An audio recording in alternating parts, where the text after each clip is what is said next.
मरहबा collection fashion की दुनिया का भरोसेमंद नाम। ऊंची से ऊंची कंपनियों के कपड़े जैसे रेमंड, अरविंद, सोक्तास, कैडनी, सम्मान, नसीमा, लुथाई, सियाराम, ओसीएम और लेलन जैसे ऊंची कंपनियों के कपड़े मिलने का बाएतमाद मरकज। हमारा पता याद रखिए, Jamhur high school main road, Malda Chowk, Jaitun Hajin मस्जिद के पास, मालेगांव।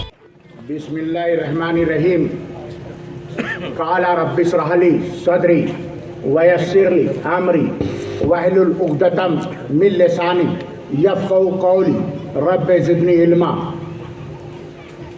बिरादरान मिल्लत,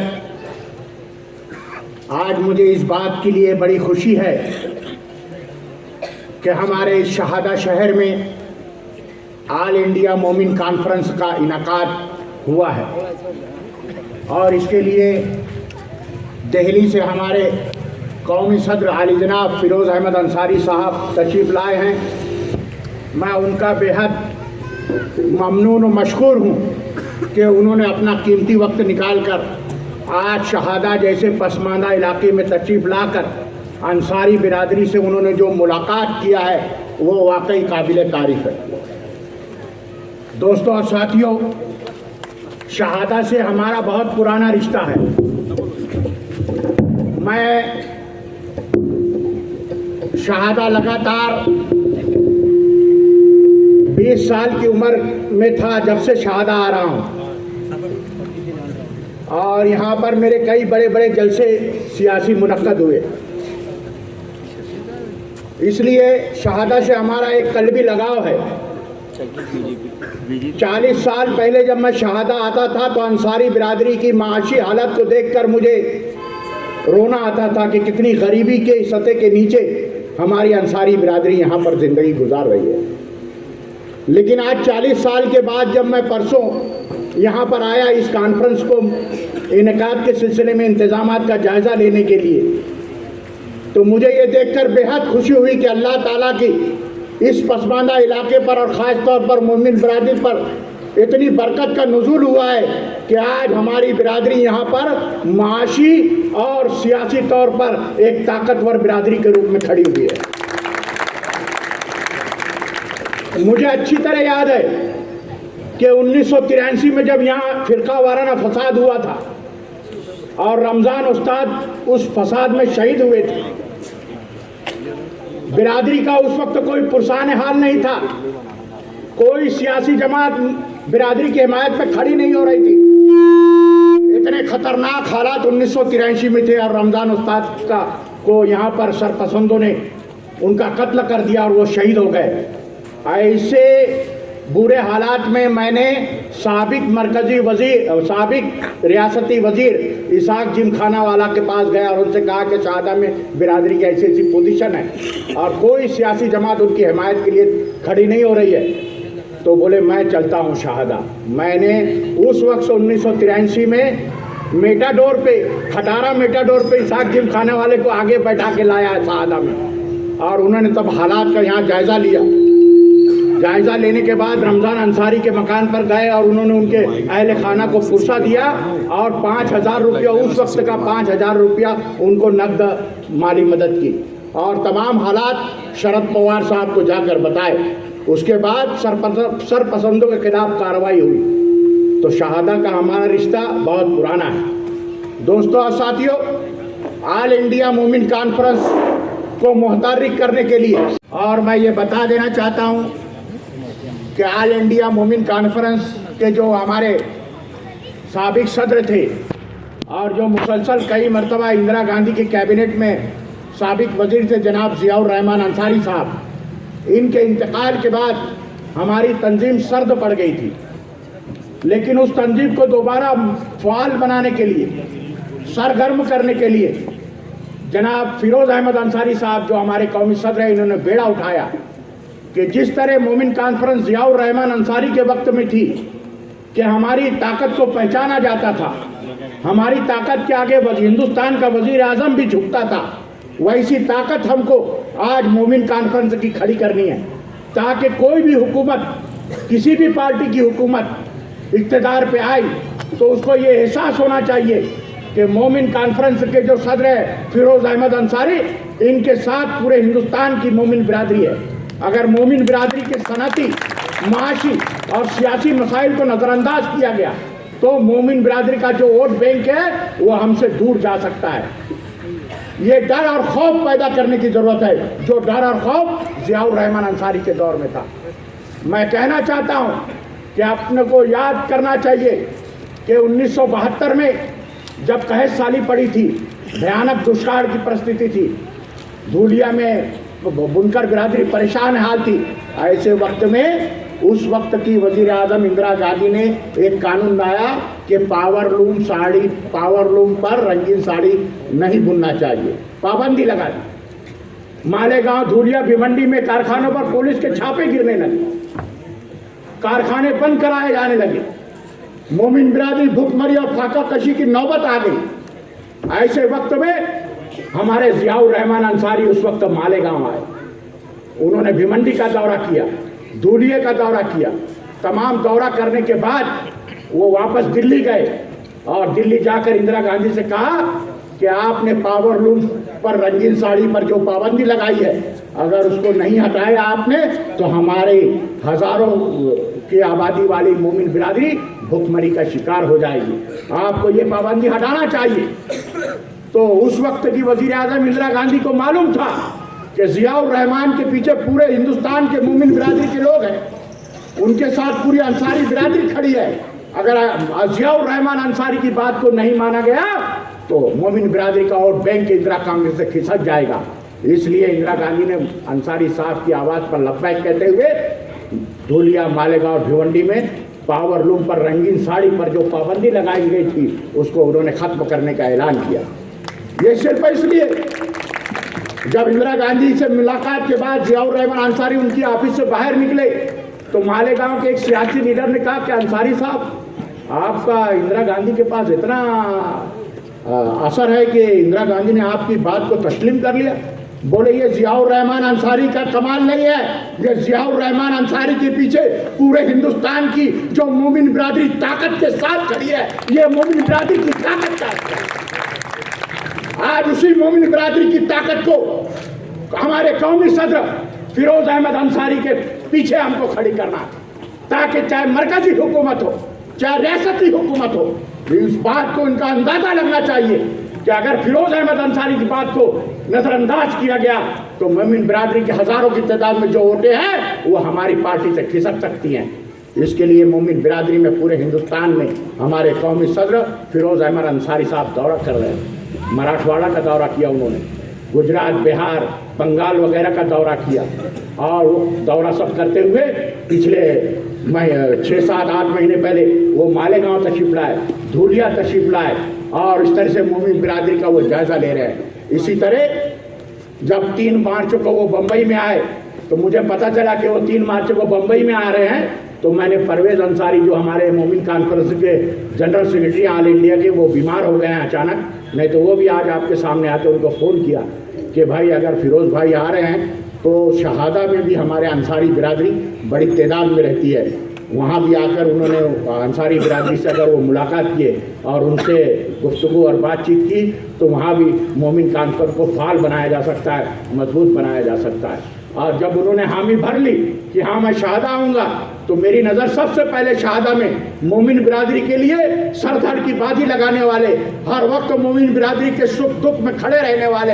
जनाब निहाल सेठ पर साहब पर पड़ी और मैंने उनसे आके मुलाकात की कि फिरोज अहमद अंसारी साहब शहादा आना चाहते हैं और अंसारी बिरादरी से मुलाकात करना चाहते हैं। तो उन्होंने मेरी आवाज़ पर लब्बैक कहते हुए कहा कि बिल्कुल उनको लाओ, सब इंतजामात मैं करता हूँ और हम भी मोमिन बिरादरी को फ़ाल और मुतारिफ करने में सरगर्म रहेंगे। और आज इतनी बड़ी तादाद में आप लोग जो आए हैं, ये सब निहाल शेख और उनके दोस्तों का और साथियों का नतीजा है कि आज फिरोज अहमद अंसारी साहब हमारे दरमियान मौजूद हैं। दोस्तों और साथियों, आज मैं कहना चाहता हूँ कि आज मुसलमान शरीयत के मुताबिक हिंदुस्तान में जो ज़िंदगी गुजार रहे हैं, ये किसकी देन है? आज हम नमाज पढ़ रहे हैं, मस्जिदों से लाउड स्पीकर के जरिए अजानें दे रहे हैं, अपने मजहब के मुताबिक धूमधाम से चल रहे हैं, शरीयत के मुताबिक ज़िंदगी गुजार रहे हैं, तो ये सब देन हमारे ऑल इंडिया मोमिन कॉन्फ्रेंस के साबिक सदर और साबिक मरकजी वजीर ज़ियाउर रहमान अंसारी की देन है। मेरे दोस्तों और साथ, आज से आपको मालूम होगा कि 1984 में यक्षा सिविल कोड का बिल लाओ पूरे हिंदुस्तान में। फिरका परस्तों ने तहरीक चलाई कि हिंदुस्तान में कॉमन सिविल कोड होना चाहिए, हिंदुस्तान में यक्षा सिविल कोड होना चाहिए, शरीयत के मुताबिक जो जिंदगी गुजार रहे मुसलमान उनका खात्मा होना चाहिए। ये आवाज़ उठी। वजीर आजम राजीव गांधी थे उस वक्त और जियाउर रहमान अंसारी पेट्रोलियम मिनिस्टर थे दिल्ली गवर्नमेंट के। तो राजीव गांधी दबाव में आ गए और उन्होंने फैसला किया कि ठीक है, मैं यक्षा सिविल कोड लागू करने के बारे में पार्लियामेंट में बिल लाऊंगा। जब राजीव गांधी ने यह ऐलान किया तो पूरे हिंदुस्तान में मुसलमानों ने एक हंगामा मचा दिया। कलकत्ता, लखनऊ, दिल्ली, बम्बई, बेंगलोर और चेन्नई में बड़े बड़े मुसलमानों के इज्तिमा हुए और राजीव गांधी को खबरदार किया गया कि खबरदार, अगर आपने यक्षा सिविल कोड का बिल लाया तो हिंदुस्तान में मुसलमान चैन से नहीं बैठेगा और शरीयत को किसी हालत में भी नहीं छोड़ेगा। राजीव गांधी जब दबाव में आए तो उन्होंने सलमान खुर्शीद को बुलाया, जाफर शरीफ को बुलाया, उस वक्त के जितने मेंबर ऑफ पार्लियामेंट उन सबको बुलाया कि भाई मैं यक्षा सिविल कोड जो बिल आ रहा है उसको वापस लेना चाहता हूँ। लेकिन पार्लियामेंट में जब बहस होगी तो शरीयत के मुतालिक उसका मुदल्लिल जवाब कौन देगा, कौन मुसलमान मेंबर पार्लियामेंट उसका जवाब देगा। सलमान खुर्शीद ने कहा मेरे बस की बात नहीं, जाफर शरीफ ने कहा मेरे बस की बात नहीं, फारूक अब्दुल्ला ने कहा मेरे बस की बात नहीं। तमाम मुस्लिम मेंबरान पार्लियामेंट कि भाई कौन जवाब देगा, इतना मुताला किसका। तो सबकी नज़र जियाउर रहमान अंसारी साहब के ऊपर गई। फिर राजीव गांधी ने जियाउर रहमान अंसारी साहब को बुलाया कि अंसारी साहब आपको पार्लियामेंट में जो बिल आने वाला है, हाँ शाहबानो केस के वक्त का जो, तो उसका सब मुदल्लल जवाब आपको देना है। और मैं फिर उसके बाद आप अगर ने मुदल्लिल जवाब दिया तो मैं यक्षा सिविल कोड का अपना जो कानून है वो पार्लियामेंट में नामंजूर करूँगा। तो जियाउर रहमान अंसारी ने हामी भर ली। दोस्तों और साथियों, अल्लाह ताला जियाउर रहमान अंसारी को जन्नतुल फिरदौस में जगह अता फरमाए कि उन्होंने कितनी ज़बरदस्त बहस की। पार्लियामेंट का रिकॉर्ड है कि सुबह 11 बजे से पार्लियामेंट का इजलास शुरू हुआ, दूसरे दिन शाम 5 बजे तक, दूसरे दिन सुबह 5 बजे तक पार्लियामेंट का इजलास जारी रहा। पहले दिन 11 बजे शुरू हुआ, पूरा दिन, पूरी रात और सुबह 5 बजे इजलास खत्म हुआ। जियाउर रहमान अंसारी ने अटल बिहारी वाजपेयी खड़े होकर बोले, उनका जवाब दिया। लाल कृष्ण आडवाणी खड़े होकर बोले, उनका जवाब दिया। जॉर्ज फर्नांडिस खड़े होकर बोले, उनका जवाब दिया। जितने भी हिंदू मेंबरान ऑफ पार्लियामेंट थे जिनको शरीयत पर एतराज था, तमाम लोगों को मुदल्लिल और मुंहतोड़ जवाब देते हुए जियाउर रहमान अंसारी ने यह बावर करा दिया कि हिंदुस्तान में मुसलमान शरीयत के मुताबिक जो जिंदगी गुजारना चाहते हैं वो क्यों जरूरी है। तमाम लोगों को उन्होंने पटा दिया और सुबह 11 बजे से शुरू होने वाला इजलास दूसरे दिन सुबह 5 बजे, यानी 18 घंटे चला वो इजलास। 18 घंटे पार्लियामेंट में रिकॉर्ड है। जियाउर रहमान अंसारी 18 घंटे मुसलसल तकरीर के जरिए तमाम मेंबरान पार्लियामेंट को ये बावर करा दिया कि शरीयत लाजमी है इस हिंदुस्तान में, मुसलमान शरीयत के मुताबिक जिंदगी गुजारेगा। और सुबह 5 बजे पार्लियामेंट में, क्योंकि इंदिरा कांग्रेस की अक्सरियत थी, पूरी अक्सरियत के साथ राजीव गांधी ने यह बिल पास किया कि यक्षा सिविल कोड बिल लागू नहीं होगा, मुसलमान अपनी शरीयत के मुताबिक इस हिंदुस्तान में जिंदगी गुजार सकते हैं। यह हमारे जियाउर रहमान अंसारी का कमाल था। हमारी बिरादरी को अगर मौका दिया गया, हमारी बिरादरी को जो मौका दिया गया तो ऐसे हजारों जियाउर रहमान अंसारी पैदा होंगे और बिरादरी के अंदर एक ताकत और कुव्वत पैदा करने की कोशिश करेंगे। आप लोगों को याद है ये शहादा पसमानदा ज़िला है। गुर्बत की ज़िंदगी में हमारी मोमिन बिरादरी अपनी ज़िंदगी बसर कर रही थी। ऐसे शहादा जैसे पसमानदा इलाके में शकील अंसारी जैसा एक गरीब का लड़का पैदा हुआ जो पब्लिक सर्विस कमीशन में इम्तिहान देकर उर्दू मीडियम से किया उसने, कोई अंग्रेजी से नहीं, कोई मराठी से नहीं। जो लोग कहते हैं कि उर्दू की कोई अहमियत नहीं, लेकिन देख लो उर्दू की कितनी अहमियत है। उर्दू मीडियम से तालीम हासिल करने वाला इसी शहादे का शकील अहमद अंसारी बिरादरी का एक गरीब बेटा आज पब्लिक सर्विस कमीशन में इम्तिहान देकर नासिक में इनकम टैक्स ऑफिसर बना हुआ है मेरे दोस्तों। और इसी निशान स्कूल का तालिब इल्म हुआ शकील अहमद। तो अगर मौका मिला, हमको मौका दिया गया तो अंसारी बिरादरी किसी से पीछे नहीं रहती है। और मैं ये भी कहना चाहता हूँ कि अब दूसरी मुस्लिम बिरादरी भी हम अगर इकट्ठा हो रहे तो उनको कुछ मायूस होने की ज़रूरत नहीं है। ऑल इंडिया मोमिन कॉन्फ्रेंस भले मोमिन कॉन्फ्रेंस नाम हो, लेकिन वो फिर चाहे मंसूरी हो, चाहे खटकी हो, चाहे पिजारी हो, यानी जो पसमानदा मुसलमान हैं उनके मसाइल को हल करने का काम ऑल इंडिया मोमिन कॉन्फ्रेंस करती है मेरे दोस्तों और साथियों। और देखिए अंसारी बिरादरी को ताकत मिली तो हमारे निहाल अहमद अंसारी जैसे शख्स यहाँ शहादा में मौजूद है, जिन्होंने अभी अभी 11 इज्तिमाई निकाह करवाया। वो सब मुसलमान की गरीब बच्ची और मुसलमान के गरीब अंसारी बिरादरी के, और उसमें कुछ मंसूरी जमात के भी थे, कुछ सब गरीब बच्चों की उन्होंने शादियाँ करवाई और सब जहेज के तमाम सब 1 रुपया लेकर से और जहेज के तमाम सामान मुकम्मल तौर से उनको तकसीम किया और 11 जोड़े की इज्तिमाई शादी की और 10,000 लोगों का खाना किया उन्होंने इस सादा तालुक के अंदर। ये हमारे लिए हाँ सब जहेज जो है वो सब समाज के लोगों ने इज्तिमाई तौर पर जमा किया था और इस तरह इनकी क़यादत में वो अजीमुशान इज्तिमाई निकाह हुआ और उसमें इतना अजीमुशान तरीके पर ये प्रोग्राम किया गया मेरे दोस्तों के साथ। तो हम लोग यहाँ आए हैं मोमिन कॉन्फ्रेंस को ताकत पहुँचाने के लिए, मोमिन कॉन्फ्रेंस को ताकतवर बनाने के लिए। आज आपके सामने हमारे मुंबई प्रदेश मोमिन कॉन्फ्रेंस के जो सदर हैं जनाब उमर लाकड़ावाला साहब ये मौजूद हैं, हमारे खाजिन मुशीर अंसारी मौजूद हैं, हमारे हिंदुस्तान के एडिटर सरफराज आरजू मौजूद हैं, हमारे बम्बई के शकील नायर हैं, हमारे दिल्ली से आए हुए मुजीब साहब हैं, हमारे मालेगांव से आए हुए ऑल इंडिया सेक्रेटरी जनाब हफीज़ अंसारी साहब है, अशफाक उमर साहब है, फारूक फिरदौसी है, तो मौलाना सुफियान जैसे लोग आज आपके शहर में आए हैं ताकि मोमिन बिरादरी को यहाँ इकट्ठा किया जा सके।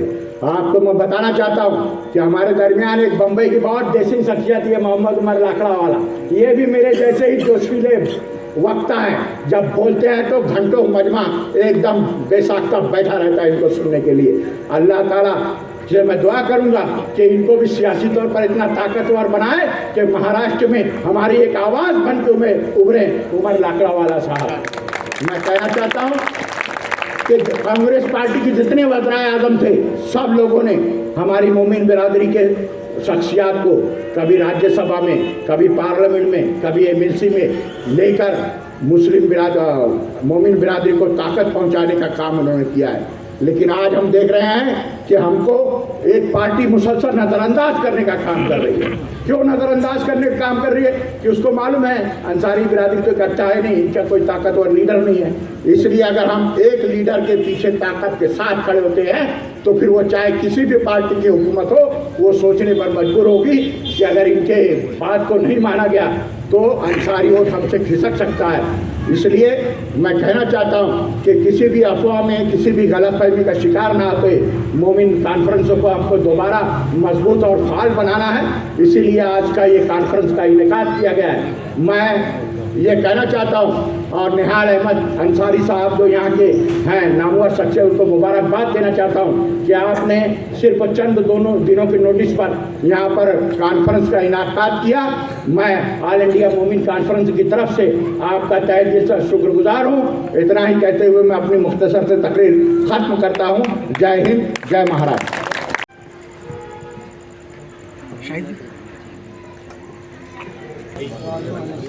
औज़ुबिल्लाहि मिनश्शैतानिर्रजीम, बिस्मिल्लाहिर्रहमानिर्रहीम।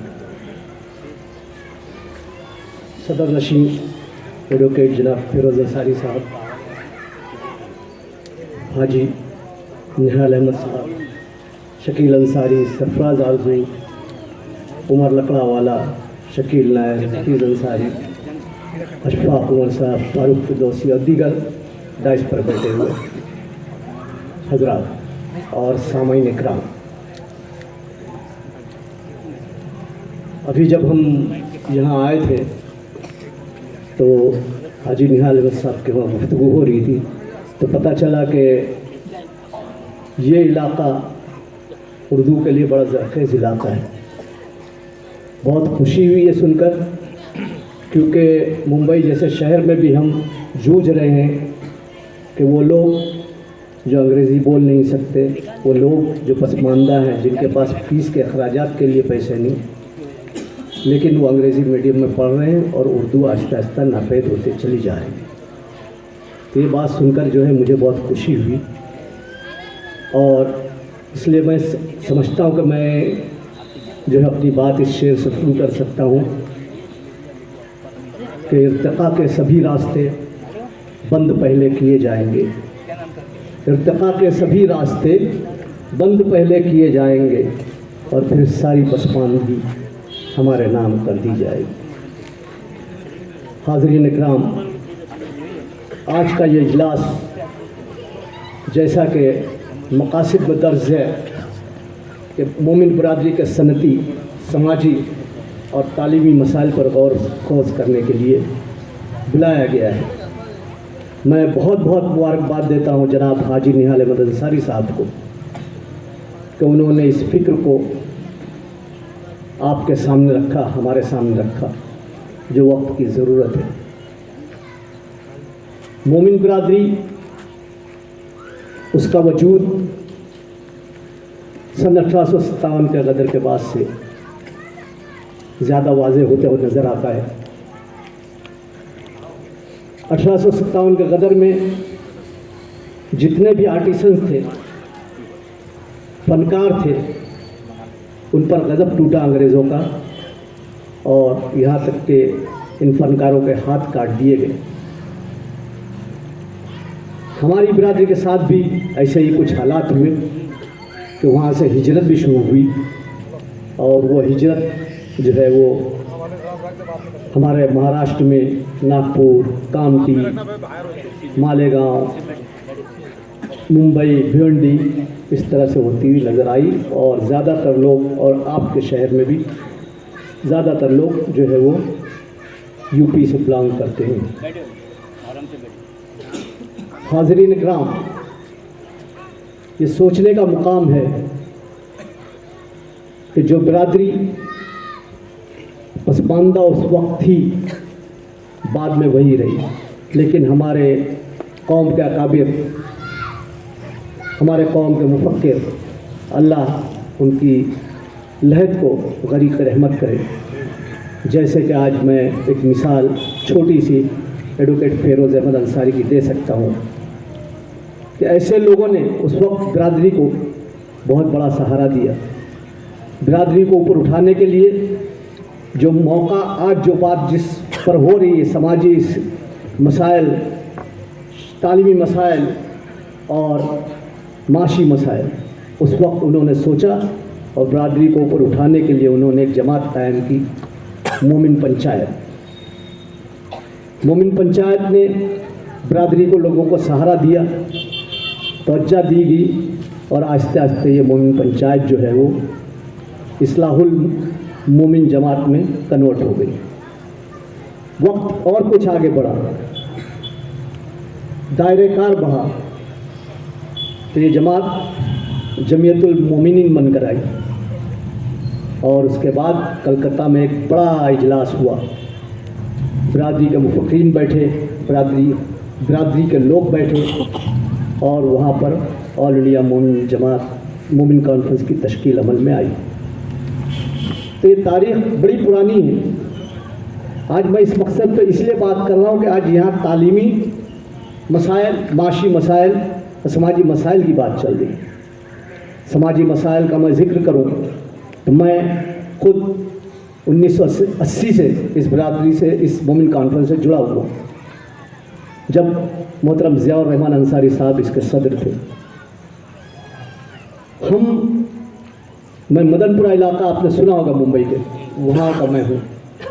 वहाँ हम लोगों ने बिरादरी के बैनर तले ये सोचा कि मुस्लिम जमात को जो है ओबीसी का हक़ दिलाना चाहिए, जिसमें हमारी बिरादरी भी आती है। अगर पेशे के लिहाज से गैर मुस्लिमों को वो हक़ मिलता है, उनको तालीम में सहूलत मिलती है, तो हमें क्यों नहीं। तो हमने दूसरी बिरादरियों को, जिसमें हम सलमानी बिरादरी का जिक्र कर सकते हैं, मंसूरी बिरादरी का जिक्र कर सकते हैं, कुरैशी बिरादरी का जिक्र कर सकते हैं, यानी वो तमाम बिरादरियाँ जो गैर मुस्लिमों में जिनको ओबीसी का फ़ायदा मिलता था, बागबान जैसे वो माली थे, तो उन लोगों साथ लिया और ज़ियाउर रहमान अंसारी साहब की क़यादत में हमने कोशिश की और सन 1995 में एक हुकूमत महाराष्ट्र ने एक GR निकाला जिसके तहत तमाम मुस्लिम पसमानदा बिरादियों को OBC में शामिल किया है। ये कोशिश का जिक्र मैं इसलिए कर रहा हूँ कि ये ऑल इंडिया मोमिन कॉन्फ्रेंस की तहरीक रही है और ये ऑल इंडिया मोमिन कॉन्फ्रेंस ज़ियाउर रहमान अंसारी से बढ़ते हुए मौलाना हबीब नुमानी, लियाकत अली अंसारी, शकील अंसारी से बढ़ते हुए आज एडवोकेट फेरोज़ अंसारी की क़यादत में रवा दवा है।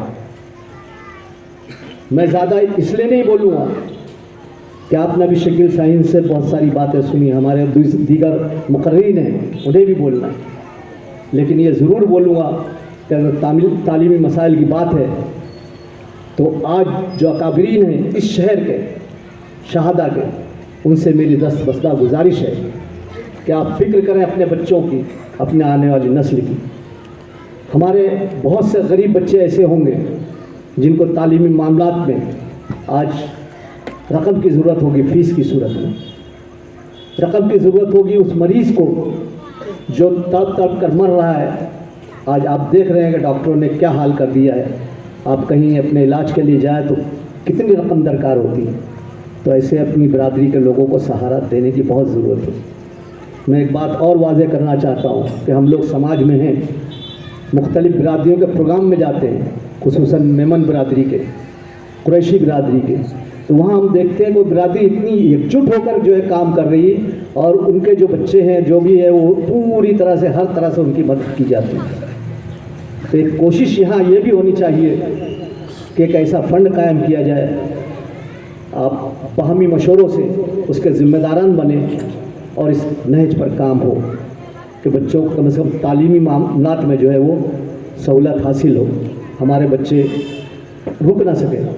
आज आपने वाकई ये साबित कर दिया, आप लायक मुबारकबाद हैं कि जिसका जिक्र अभी शकील शाहीन साहब ने किया कि वो बच्चा, गरीब बच्चा आज इनकम टैक्स कमिश्नर बना, किस वजह से? इसलिए उसके माँ बाप का सपोर्ट रहा होगा, आप लोगों का सपोर्ट रहा होगा। तो तालीमी मसाइल पर काफ़ी गौर करने की ज़रूरत है। समाजी मसाइल में एक अच्छा मामला जैसे अभी सुनने में आया कि शादी के लिए जो है वो 11 निकाह अंजाम दिए गए, तो बिरादरी को इसमें भी सोचना चाहिए। और अगर हाजी निहाल अहमद अंसारी साहब ये काम कर रहे हैं तो अल्लाह बरकत अता करे, आप सब लोग उनके साथ रहें, क्योंकि आप लोगों के ताउन के साथ ही उन्होंने कहा कि जैसे आप लोगों ने जहेज़ का कहा कि आप लोगों के ताउन से हुआ, तो आप लोग साथ रहें तो इंशाअल्लाह यह बिरादरी का बहुत बड़ा काम हो सकता है। आखिर में कहना चाहूँगा कि एक हो जाएं तो बन सकते हैं हम खुर्शीद मुबी, एक हो जाएं तो बन सकते हैं हम खुर्शीद मुबी, वरना बिखरे हुए तारों से क्या बात बने। अल्लाह हाफ़िज़। या हन्नानो या मन्नानो या बदियु समा या समावात फ़िल और खालिक़ कायनात ने कि इसमें आज़म के साथ जो है मैं अपनी गुफ्तगू का आगाज़ करता हूँ और ये बता दूँ कि भाई मैं बुनियादी तौर पे एक सहाफ़ी हूँ और आप लोगों के सामने जिस किस्म की तकरीरें होती रही हैं उसमें आपने जो है मोमिन कॉन्फ्रेंस के कामयाबियों, उसके अकाबरीन की खिदमत और उसकी तारीख़ का और उसके हाल के भी कुछ मामलात का जो है ज़िक्र सुना, लेकिन मेरी बात जो है वो इन दोनों से ज़रा मुख्तलिफ है और मैं जो है उन ख़तरात को से आपको आगाह करना चाहूँगा जिनकी आहटें जो हैं हम लोग महसूस करने लगे हैं और आइंदा के दिनों में हम लोगों को किस किस्म के चैलेंजेस का सामना करना पड़ेगा उसकी जानिब जो है मैं आपकी तवज्जो मबज़ूल कराना चाहता हूँ। पिछले कुछ दिनों से जो है हमारे हरदिल अज़ीज़ वज़ीर आज़म, हरदिल अज़ीज़ जो है वो वावेन में है, वो पसमानदा मुसलमानों के बारे में जो है ज़रा ज़रूरत से कुछ ज़्यादा ही बोलने लगी हैं और जब उनकी तरफ से इशारा मिलता है तो जो पूरी जो नीचे तक जो लीडरशिप है, वो पूरी जो क़तार है वो भी जो है उसी रात को जो है अलापने लगती है और हम लोगों को जो है ये दिखाया जा रहा है कि हमारे बीजेपी की ये सरकार जो है वो मुसलमानों के बारे में चाहे कितनी ही ख़राब पॉलिसियाँ मुरतब करे या उनको कितना ही नुकसान पहुँचाए, लेकिन पसमानदा मुसलमानों के ताल्लुक से जो है वो अपने दिल में एक नरम गोशा रखती है। अब इसको आम तौर पे जो सियासतदान जो है उसको जुमलाबाजी कहते हैं। ये भी जुमलाबाजी का एक हिस्सा है, क्योंकि इनके कौल और अमल में जो तज़ाद है उसको जो है हम लोगों को जो है हमसे छुपाया नहीं जा सकता। और ये पसमानदा मुसलमानों की बात करके जो है एक तीर से कई शिकार करना चाहते हैं। सबसे पहली बात ये कि वो मुसलमानों में जो है अपने लिए एक स्टैंडिंग पैदा करना चाहते हैं, अपना एक फुट होल्ड पैदा करना चाहते हैं कि मुसलमानों में जो है बीजेपी को जो है किसी किस्म की जो है कबूलियत हासिल हो। तो सब में तो नहीं हो सकती, तो चलो पसमानदा मुसलमानों को जो है इसका टारगेट बनाया जाए, तो पसमानदा मुसलमानों के ताल्लुक से जो है बातें की जाएँ। लेकिन ये बातें सिर्फ बातें हैं, इसका सबूत जो है वो इस तरह से मिलता है कि जितनी भी मॉब लिंचिंग हो रही हैं और जितने भी ऐसे वाक़यात हो रहे हैं जहाँ मुसलमानों को घेर के मारा जा रहा है, उसके शिकार जो है वो पसमानदा मुसलमान ही हो रहे हैं ना। कहीं कुरैशी बिरादरी के हो रहे हैं, कहीं किसी और बिरादरी के हो रहे हैं, कहीं किसी और जमात के हो रहे हैं। अभी हाल ही में जो है 2 नौजवान लड़कों को जो है हरियाणा में जो है जीप में ज़िंदा जला दिया गया। इन तमाम वाक़यात पर हमारे वज़ीर आज़म ने आज तक लब कुशाई नहीं की। तो ये कैसी आपसे दोस्ती का जो है ढोंग रचा रहे हैं और किस किस्म की जो है आपको जो है जिसको कहते हैं ख्वाब दिखाने की कोशिश कर रहे हैं, ये इनके इस अमल से जो है समझ में आता है। और ठीक है, आपने कम से कम ज़बान नहीं हिलाई, लेकिन आप अपने जो उस रियासत के वज़ीर आला हैं या उस रियासत की जो इंतज़ामिया है उसको कम से कम ये इशारा तो करते कि जो मुजरिम है उनको सज़ाएँ दो। वो भी तो नहीं करते आप, बल्कि उन मुजरिमों की हिमायत में जो लोग जलसे कर रहे हैं और जो रास्ता रोको कर रहे हैं उनको जो है आप और ज़्यादा जो है तरगीब दे रहे हैं और उनको जो है एहतजाज करने पर जो है आमादा कर रहे हैं। तो ये तो हुआ पसमानदा मुसलमानों के ताल्लुक़ से हमारी मौजूदा सरकार का नज़रिया। हम लोगों को जिस चीज़ का ख्याल रखना है वो ये है कि इस किस्म की जुमलेबाजी से जो है हम अपनी सफ़ों में दरार पैदा ना होने दें। हमारे यहाँ ये बात जो है वो दूर से भी किसी के गुमान में ना गुज़रे कि मुसलमान जो हैं वो इस किस्म के जो है तबक़ात में बटे हुए हैं और पसमानदा मुसलमान जो है वो कोई और शय है और जो पसमानदा मुसलमान नहीं हैं वो किसी और दुनिया के से ताल्लुक़ रखते हैं। हम तमाम के तमाम जो हैं उम्मती हैं, हम तमाम के तमाम जो है वो कलमा गो हैं, हम तमाम के तमाम का फैज़ एक है, हमारा नुकसान एक है, हमारे फ़ायदे एक हैं। और हम जितनी भी अपनी तहरीकें चलाएंगे उन तहरीकों में जो है हम एक दूसरे के शाना बशाना हों। ये तो हुई एक बात। दूसरी बात का जो मेरे मुखातिब हैं वो हमारे सदर मोहतरम फिरोज़ साहब। अक्टूबर 2022 में मरकज़ी सरकार ने एक कमीशन मुकर्रर किया, बाल कृष्ण कमीशन। केजी बाल 4 महीने हुए हैं सिर्फ, अक्टूबर 2 महीने उधर और 2 महीने इधर। और इस 4 महीने में इस कमीशन ने जो है वो ये राय सरकार को पेश करनी थी कि मुसलमानों को रिज़र्वेशन दिया जाए या न दिया जाए, और मुसलमानों के जो पसमानदा तबक़ात हैं उनको रिज़र्वेशन मिलना चाहिए या नहीं मिलना चाहिए, उनको शेड्यूल कास्ट में और शेड्यूल ट्राइब्स में शामिल किया जाना चाहिए या नहीं। आज की ख़बर ये है कि इस कमीशन ने नोएडा में एक यूनिवर्सिटी में एक सिम्पोजियम मुनक़्क़िद किया और उस सिम्पोजियम में जो लोग इस कमीशन के सामने अपने मेमोरेंडम लेके पहुँचे हैं और अपनी सिफारिशात लेके पहुँचे हैं उनमें से 90% लोग वो हैं जो आरएसएस, बजरंग दल, विश्व हिंदू परिषद और इनके जो फ्रंट रैंक ऑर्गेनाइजेशंस हैं उन ऑर्गेनाइजेशन से बराह रास्त ताल्लुक़ रखते हैं। यानी छुपाने की भी कोशिश नहीं की है उन्होंने कि वो उससे जो है उसका कोई लिंक है, बराह रास्त ताल्लुक़ रखते हैं। और इन तमाम के तमाम लोगों ने उस कमीशन के सामने बड़ी मजबूती के साथ ये आर्ग्यूमेंट पेश किया है कि मुसलमानों को रिज़र्वेशन देने की कोई ज़रूरत नहीं है। ये बात अगर एक कमीशन की हद तक रहती तो हम उसको जो है ये समझते कि भाई आज़ाद हिंदुस्तान में सैकड़ों कमीशन बने हैं और हर कमीशन की रिपोर्ट जो है वो काबिल कबूल हो और सरकार उसको मान ले, ये ज़रूरी तो नहीं। लेकिन ख़तरे की घंटी क्या है इसमें? ख़तरे की घंटी ये है कि इसी मौजू पर सुप्रीम कोर्ट में जो है एक पिटीशन जो है तकरीबन 50 साल से जो है पेंडिंग है कि मुसलमानों और ईसाइयों को जो है आप रिजर्वेशन जो है एक्सटेंड कीजिए।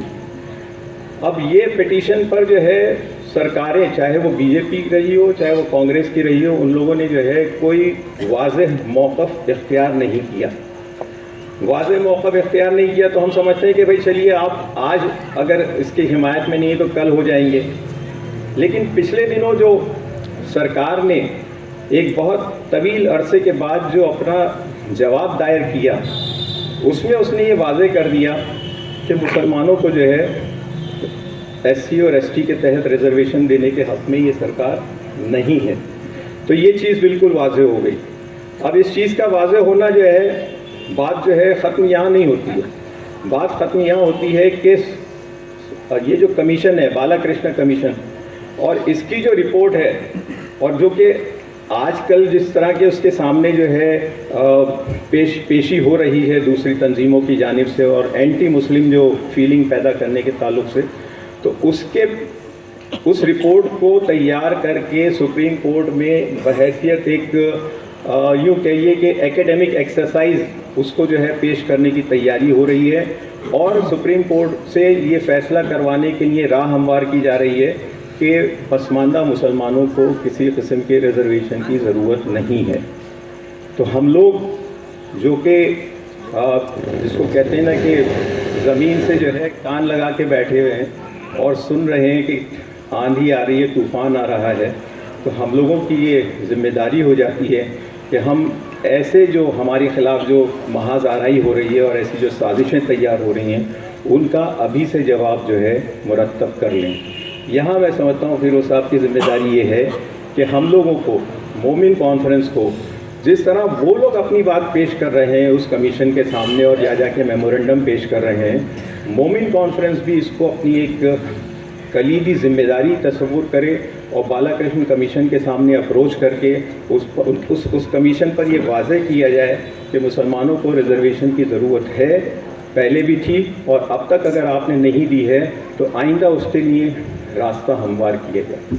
बस ये बात मैं आपके सामने कहना चाहता था कि ये नग़मा फसले गुलो लाला का नहीं पाबंद, ये नग़मा फसले गुलो लाला का नहीं पाबंद, बहार हो के ख़िज़ां मुझे है हुक्म अज़म। अब्दुल हफीज़ अंसारी साहब का मैं उनको इन मिसरों से आवाज़ दे रहा हूँ माइक पर कि फ़सील सुबह से आगे बढ़ी जो तारीकी, फ़सील सुबह से आगे बढ़ी जो तारीकी थी, मैं आफताब की सूरत निकल पड़ा घर से।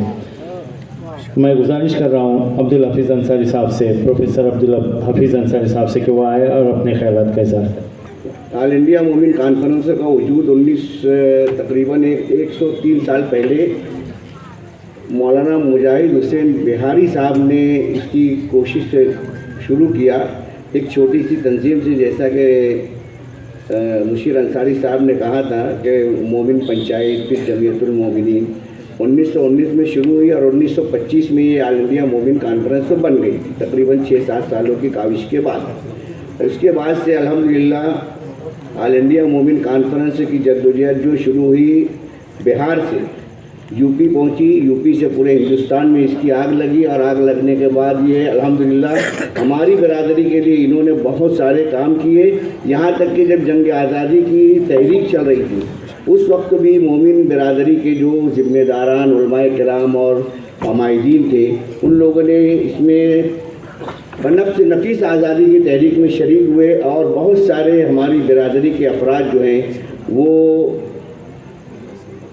दारे रसन को पहुंच गए। उसके बाद जैसा कि शकील शाहीन साहब ने कहा था कि ज़ियाउर रहमान अंसारी वगैरह का जो दौर गुजरा वो बहुत पीक दौर था जिसे कहेंगे।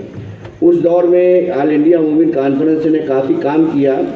उसके बाद जैसे ही इंदिरा गांधी और राजीव गांधी का दौर ख़त्म हुआ और धीरे से आहिस्ता आहिस्ता अंदरूनी तौर पर बीजेपी जो है मुदाखलत यानी दाखिल होना शुरू हो गई सियासत में। और अटल बिहारी वाजपेयी की सरकार 98, 99 और 2001 में बनी। धीरे धीरे आहिस्ता आहिस्ता हमारा जोर कम होता गया और तकरीबन 20 से 25 साल इसके ऑल इंडिया मोमिन कॉन्फ्रेंस के ऊपर जमूत तारी रहा। इस जमूत की तारी होने के बाद भी इसकी रमक दिल्ली में हमारे ऑल इंडिया मोमिन कॉन्फ्रेंस के जो अभी मौजूदा सदर हैं फिरोज अंसारी, एडवोकेट फिरोज साहब, इनके पेशराव जो होते हैं अब्दुल खालिक अंसारी साहब वगैरह, अमानतुल्ला अंसारी साहब, अमानत अली अंसारी साहब वगैरह, इन लोगों ने थोड़ी रमक बाकी रखी थी।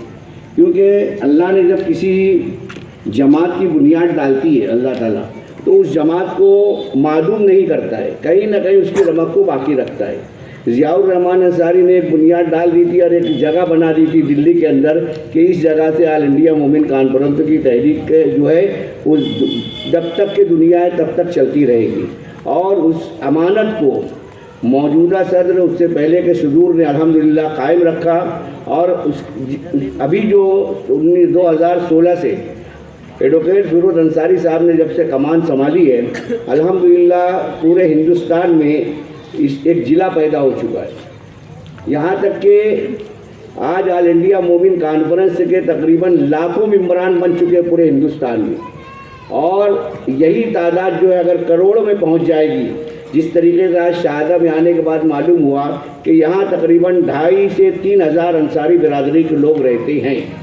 तो जब एक इलाके में, छोटे से इलाके में 2,500-3,000 रहते हैं, तो अगर ऐसे तकरीबन हज़ारों इलाके हमारे पास हैं, तो जब ये अगर इसकी तश्कील की जाएगी और यहाँ से हमारे जब मेंबरान वजूद में आएंगे तो हमको एक मजबूत ताकत मिलेगी। और हमारे जो कौमी सदर एडवोकेट फिरोज अंसारी साहब, जिनका ये नारा है कि अगर हमको मकामी सतह पर हमको इंसाफ नहीं मिला और स्टेट लेवल पे नहीं मिला तो हम सेंटर जाएंगे, और सेंटर में नहीं मिला तो हम सुप्रीम कोर्ट जाएंगे। और आइन जो हिंदुस्तान का है उसके ऊपर हम लोगों का पूरा विश्वास है कि हमें इंशाअल्लाह वहाँ से ज़रूर इंसाफ मिलेगा। और ऑल इंडिया मोमिन कॉन्फ्रेंस के जो कौमी सदर हैं वो बबाग दुहल कहते हैं कि हमारी बिरादरी के लिए हमें जो कुछ भी करना है हम इंशाअल्लाह उसके लिए पूरी तन मन धन से कोशिश करेंगे और जहाँ तक भी होगा कोशिश करते रहेंगे। रंगनाथ मिश्रा कमीशन के ऊपर भी हजरत ने बहुत मेहनत की दिल्ली के अंदर, और कई मरतबा वहाँ पर इन लोगों ने जंतर मंतर के ऊपर एजिटेशन किया, धरना दिया और उस रंगनाथ मिश्रा कमीशन को लागू करने की बहुत कोशिश की। लेकिन जैसा कि अभी बताया सरफराज साहब ने कि जितने भी कमीशन से बनते हैं उसको तोड़ने के लिए दूसरा कमीशन बना दिया जाता है। तो कोशिश हमारी जहाँ तक होगी इंशाअल्लाह हमारे कौमी सदर की रहनुमाई में हम लोग कोशिश करते रहेंगे। कामयाबी इंशाअल्लाह ऊपर वाला हमें ज़रूर देगा। मैं दुआ करता हूँ कि अल्लाह ताला मोमिन कॉन्फ्रेंस को जिस तरीके से हिंदुस्तान भर में जिला बख्श रहा है, इसी तरीके से शाहदा जैसे शहर में भी इस मोमिन कॉन्फ्रेंस का अहिया हो और यहाँ से भी मोमिन कॉन्फ्रेंस के जियाले पैदा हो। वाखिर दावाना अल्हम्दुलिल्लाह। रेशम सी तबीयत तुझे बख्शी है खुदा ने, रेशम सी तबीयत तुझे बख्शी है खुदा ने, फौलाद का इंसान मगर है तेरे अंदर, तो साहिल खामोश नज़र आता है लेकिन तूफान है, तलातुम है, भंवर है तेरे अंदर। इस जलसे के सदर अली जनाब निहाल अहमद अंसारी साहब, हमारे ऑल इंडिया मोमिन कॉन्फ्रेंस के कौमी सदर और आज के मेहमान खुसूसी जिनकी आमद पर यह मजलिस सजाई गई है और आप सब यहाँ जमा हैं, अली जनाब फिरोज़ अहमद अंसारी साहब, धुलिया के सदर, हमारे बहुत ही नायाब शख्सियत के मालिक, जिनके ज़रिए आप तक रसाई हुई और उन्होंने रहबरी करके आप लोगों के मिजाज को हमारी तरफ और हमारे फ़िक्र को आपकी तरफ जो मुतवज्जा करने का काम किया है, वो शकील शाहीन साहब, मुंबई से आए हुए ऑल इंडिया मोमिन कॉन्फ्रेंस के ज़िम्मेदार हजरात, मालेगांव के मौजूद शख्सियात, इलाके के आप मौजूद हजरात, अस्सलाम वालेकुम रहमतुल्लाह व बरकातुहू। शुरू करता हूँ उस पाक ज़ात के नाम से जिसने पूरी कायनात को बनाया और जिनके सदक़े में बनाया, उनके पाक नाम से मैं अपनी बात को शुरू करता हूँ। आज जितने भी मुकर्रिर मुझसे पहले बात किए, मुझसे ज़्यादा फ़ाल, मुझसे ज़्यादा तालीम याफ्ता, मुझसे ज़्यादा दानिश्वर, मुझसे ज़्यादा कौम की फ़िक्र रखने वाले हजरात थे। उन सभी की बातों ने आप सभी को कहीं ना कहीं फ़िक्रमंद ज़रूर किया है। जिस तरीके से हम हमारे कारोबार की फ़िक्र करते हैं, हमारी नौकरी की फ़िक्र करते हैं, हमारे परिवार की, हमारे बच्चों की फ़िक्र करते हैं, उसी तरह हमारे अंदर कौमी फ़िक्र आ जाए, ये इजलास उसके लिए रखा गया है। अपने लिए जीना ये जानवर की फितरत है, कौम के लिए जीना ये इंसानों की फितरत है। ये मेरे लाडले आका ने हमें समझा के गए हैं, बता के गए हैं। और इखलाक और यकजहती से जो मीनार तामीर होता है उसे तोड़ने की कोई भी दुश्मन की ताकत नहीं होती। वो मीनार से हम सबको नेस्त व नाबूद करने का काम करते हैं। हम वो लोग हैं जिन्होंने मुशरिकीन और मुनाफिकीन को धक्के मार के निकालने का काम किया है। हम वो लोग हैं जो आज़ादी के वक्त अंग्रेज़ों को लात मार के, लाठी मार के, गोली खा के निकालने का काम किया है। हम वो लोग हैं जब मुत्तहिद थे तो देश की सियासत को पलटने का काम किया है। हम वो लोग हैं जिन्होंने मुल्क के मयार को बनाने में अहम किरदार अदा किया है। हम वो लोग हैं जिनके पुरखों ने इस मुल्क में ऐसी ऐसी इमारतें दी हैं जिस इमारतों से हमारे मज़हब का, हमारी ज़ात का, हमारी सोच का और हमारी इत्तेहाद और हमारी कौमी यकजहती का पैगाम चीख चीख के चिल्लाता है। आज पूरी दुनिया के अंदर, ये खाली हमारे यहाँ के बाबा की बात नहीं है, हिंदुस्तान के बाबा की बात नहीं है, पूरी दुनिया के अंदर, पूरी दुनिया में एक मशीनरी काम कर रही है जो हिंदुस्तान से नहीं, पूरी दुनिया से मुसलमानों का, अक़लियतों का नाम मिट्टी में मिलाने के लिए, उनको ख़त्म करने के लिए, उनकी तरक्यात को रोकने के लिए, उनकी तालीमी उपज को ख़त्म करने के लिए हाथ में तलवार लेके, चाहे बम लेके, उससे ख़तरनाक जहरीली सोच लेकर खड़ी हुई है। ऐसी दुनिया के अंदर हम जी रहे हैं, ऐसी दुनिया के अंदर हम सांस ले रहे हैं। अब जब दुनिया में ये हालात हैं तो मेरे देश के भी हालात आप सब जानते होंगे। आज रिजर्वेशन की बात हो रही थी। आज जो लोग इस मुल्क के अंदर काबिज हैं वो सारे के सारे अंधे भी हैं, बहरे भी हैं, गूंगे भी हैं और झूठे और मक्कार तो एक नंबर के हैं। उनकी सोच के अंदर आरएसएस पल रही है। आरएसएस का सबसे बड़ा एजेंडा अक़लियतों को नेस्तो नाबूद करने का है। अक़लियतों को उनकी ताकत से दूर करने का है। और आप देखेंगे कि पहले जब हमारे बुजुर्ग हिंदुस्तान में रहा करते थे तो जो सियासी जमातें हुआ करती थी वो उंगलियों पे गिनने की होती थी। आज पूरे हिंदुस्तान में इतनी सियासती ताकतें हैं कि जिनको हमें किताबों में लिखना पड़ता है। और ये सारी सियासी जमातों का हम आलाकार हैं, हम इनके प्यादे हैं। लोग हमको इस्तेमाल करते हैं। जहाँ हमारी ज़रूरत पड़ी हमको उठाया, आओ मुन्ना भाई, उठा के आगे रख दिया। जहाँ हमारी ज़रूरत पड़ी, आओ अकरम साहब, आगे बढ़ा, रख दिया। हम सब इसमें खुश हैं कि हमारे इलाके का एमपी और एमएलए कंधे पे हाथ रख के फोटो उतार लिया, हम बड़े खुश हो गए। हमने कभी ये चीज़ की फिक्र नहीं की कि मैं भी एमएलए बन सकता हूँ, मैं भी म्युनिसिपल काउंसलर बन सकता हूँ, मैं भी एमपी बन सकता हूं या ये रुतबे के ऊपर मेरे समाज के एक नुमाइंदे को खड़ा कर सकता हूं। हम ये सोचे नहीं।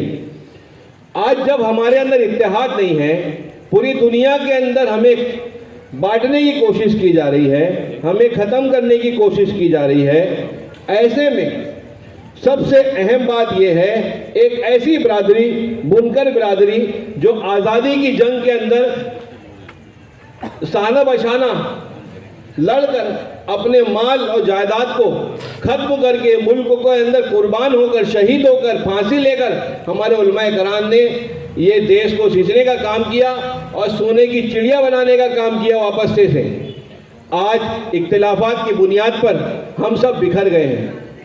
आज मुसलमानों में इख्तिलाफात नहीं, इतने इख्तिलाफात पैदा हो गए हैं कि हम हमारी बातों को मनवाने के लिए हर मुंडी उठा के किसी को ढूंढते फिरते हैं। आज ऑल इंडिया मोमिन कॉन्फ्रेंस एक वो ताकत है जो 1818 से इस मुल्क के अंदर एक ताकत बनकर देश को आज़ाद कराने का काम करी है, देश को ताकत देने का काम करी है।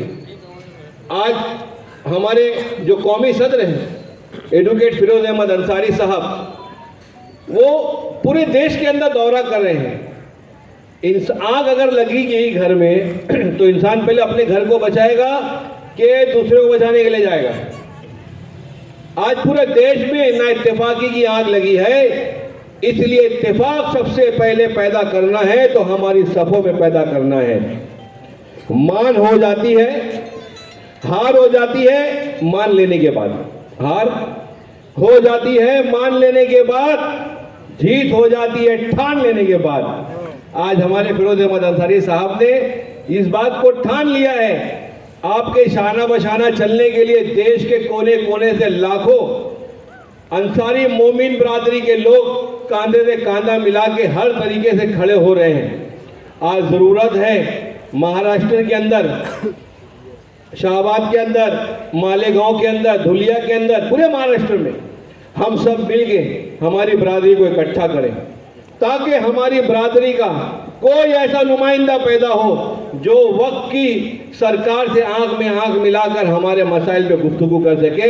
फिर वो चाहे सियासी मसाइल हो, चाहे समाजी हो, चाहे तालीमी हो, चाहे मजहबी हो।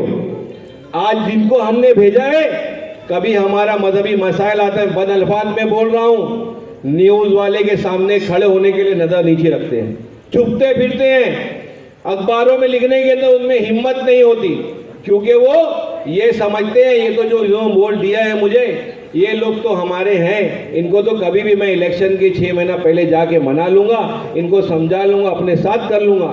मगर दूसरे वो लोग जो सेकुलरिज्म के नाम पे मुझे तायद करते हैं इस्लामीकरण करने से और हक की बात करने से, वो मेरे मुखालिफ हो जाएंगे।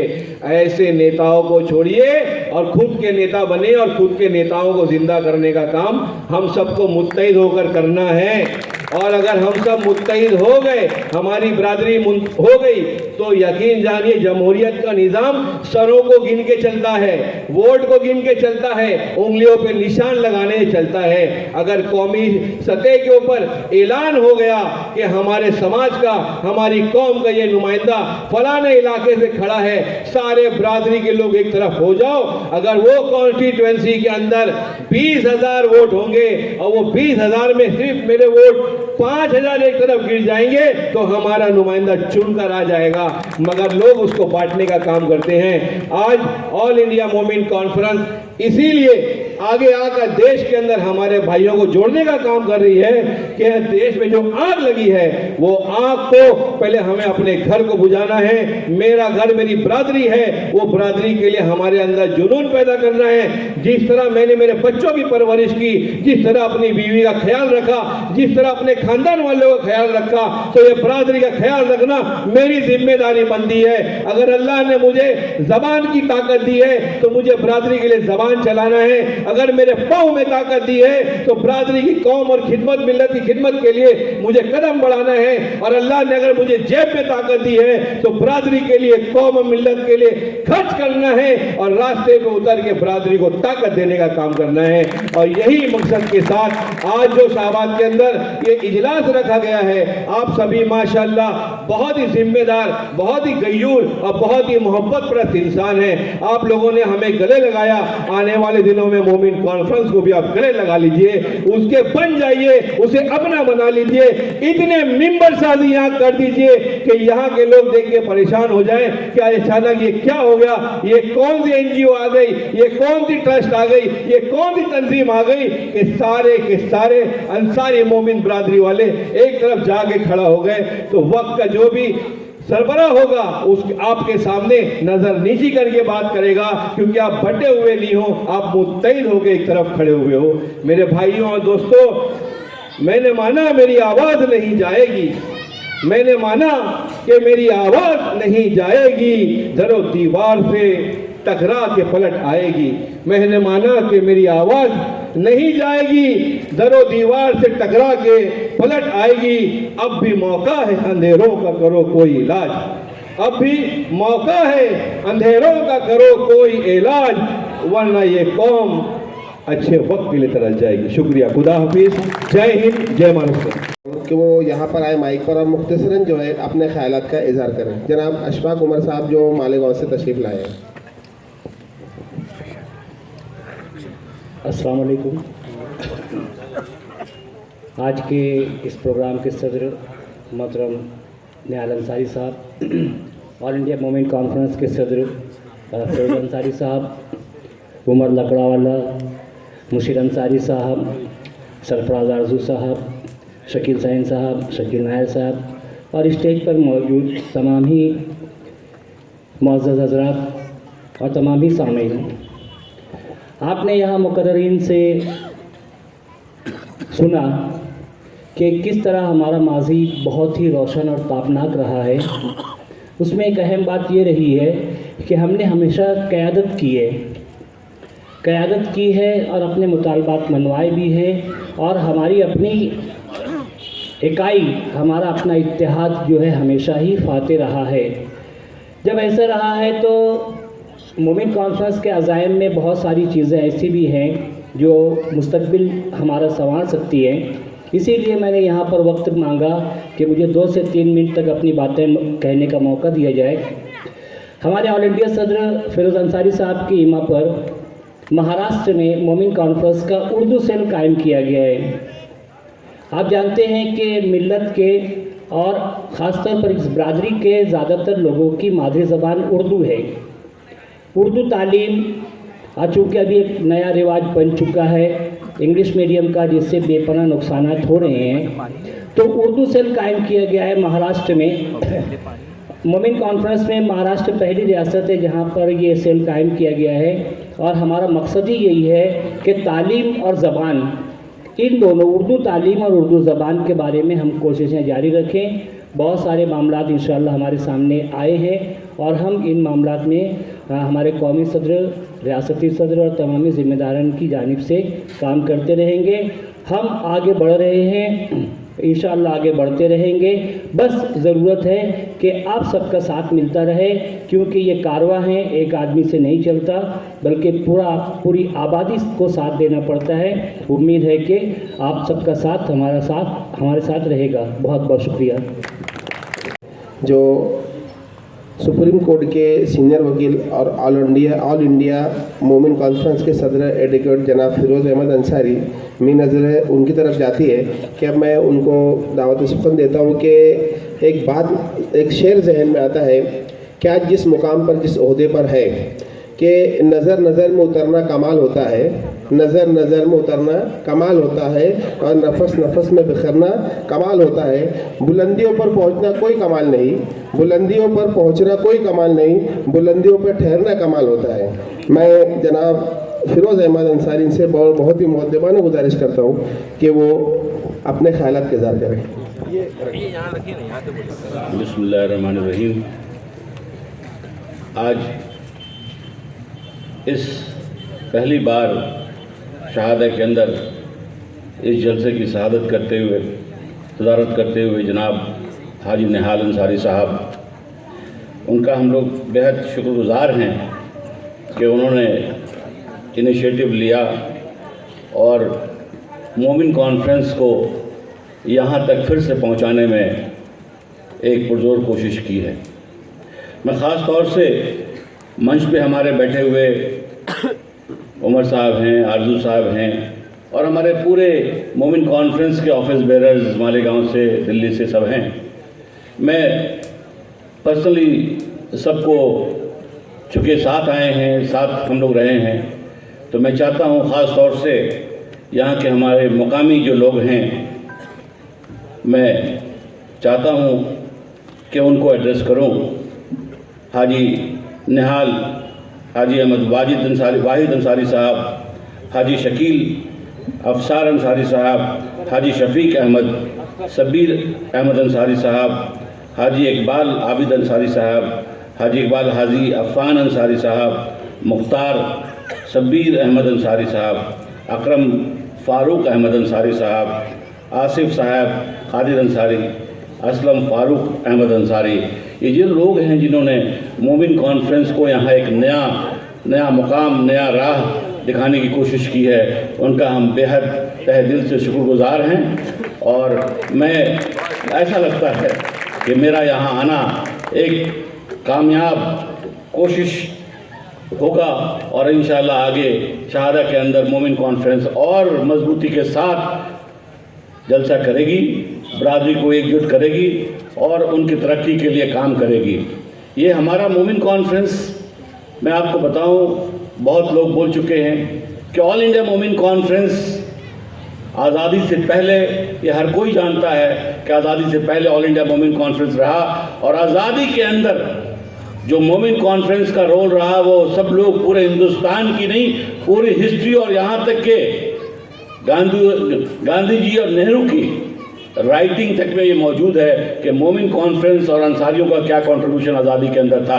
इसलिए अंसारियों को, ख़ास तौर से मोमिनों को इस बात का फ़ख्र होना चाहिए कि हिंदुस्तान की आज़ादी में उनका सबसे बड़ा रोल रहा और यही वजह है कि हमारे अंसारी बरादरी के लोग पाकिस्तान माइग्रेट नहीं किए और हमारी आबादी हिंदुस्तान के अंदर आज भी पूरे मुसलमानों में 60% आबादी अंसारियों की है। हमने हमेशा से सेकुलरिज्म की लड़ाई लड़ी, सेकुलरिज्म को अपनाया, सेकुलरिज्म के लिए हमने बहुत त्याग किया और आज भी हमें ज़रूरत है सेकुलरिज्म के लिए लड़ना, सेकुलरिज्म को बरकरार रखना, अपने संविधान को, कॉन्स्टिट्यूशन के हर शब्द को, उसको मजबूती के साथ पकड़कर आगे बढ़ना। और आप ये देखेंगे कि ऑल इंडिया मोमिन कॉन्फ्रेंस ने जिना का विरोध किया, टू नेशन थ्योरी का विरोध किया, पाकिस्तान का विरोध किया। अगर हम आज साथ होते, आज बटे नहीं होते, तो आज हमारी मजबूती, आज हमारा प्राइम मिनिस्टर भी हिंदुस्तान का हो सकता था। लेकिन बटने की वजह से हम कमज़ोर हो गए और इसका फ़ायदा दूसरे लोग उठा रहे हैं। लेकिन हमें सेकुलरिज्म के साथ चलना है और जो पार्टी भी हो, जैसे मुस्लिम लीग का हमने विरोध किया, वैसे आज भी हिंदुस्तान के अंदर जो पार्टी भी हो जो धर्म के आधार पे पॉलिटिक्स करती है, मोमिन कॉन्फ्रेंस खुल करके उसका विरोध करती है और करेगी। जो आप देख रहे हैं कि हिंदुस्तान के अंदर आज बहुत सारे ऐसे मसाइल हैं, जैसे मैं देखता हूँ कि आप हमारे ज़ियाउर रहमान अंसारी, अब्दुल क़य्यूम अंसारी, हमेशा से उन लोगों ने सेकुलरिज्म के लिए, जैसा अभी आपने सुना ज़ियाउर रहमान अंसारी साहब का, अब्दुल क़य्यूम अंसारी साहब का जो कंट्रीब्यूशन मोमिन कॉन्फ्रेंस के लिए रहा, मौलाना हबीबुर रहमान नुमानी साहब और बहुत सारे लोग, यहाँ तक कि गदर में भी 1857 में भी आपको शेख भिखारी अंसारी झारखंड के अंदर बहुत बड़े जो शहीद किए गए लोगों को पेड़ से लटका करके उनको फांसी दी गई। आज भी हर साल उनका बरसी वहाँ मनाया जाता है। तो अंसारी बरादरियों को पूरे हिंदुस्तान के लिए इतनी कुर्बानियाँ दी, इसका मिसाल बिल्कुल अभी भी कायम है, उसका वजूद है, उसका एविडेंस है। इसलिए हमें किसी तरह की किसी तरह की कमतरी या अपने आप को ये सोचना कि साहब हम माइनॉरिटीज़ में हैं, हम कमज़ोर हैं, आपका कंट्रीब्यूशन इतना बड़ा है कि आप अपने आप को किसी हद तक कमज़ोर ना समझें। अगर मैं दावे के साथ कहता हूं कि हिंदुस्तान की आज़ादी में जितना किसी को रोल था उससे कहीं ज़्यादा अंसारियों का रोल रहा है। आप ये अच्छी तरह जानते हैं कि हमारी सनत ख़ास तौर से हैंडलूम रही, आर्टिशंस लोग रहे, मुरादाबाद, अलीगढ़, आज के दौर में भिमंडी, मालेगांव, ये सारे जहाँ पे हमारी आपको कोटा, ये पूरे औरंगाबाद, ये सारे जगह जहाँ जहाँ मैं गया वहाँ अंसारियों की आबादी काफ़ी तादाद में है। और वो लोग, और मोमिन कॉन्फ्रेंस से बहुत लोग ये कहते हैं कि साहब मोमिन कॉन्फ्रेंस ये जमात बरादरी के लिए क्या कर सकती है, क्या करती है, क्या की है, बहुत से सवाल आते हैं।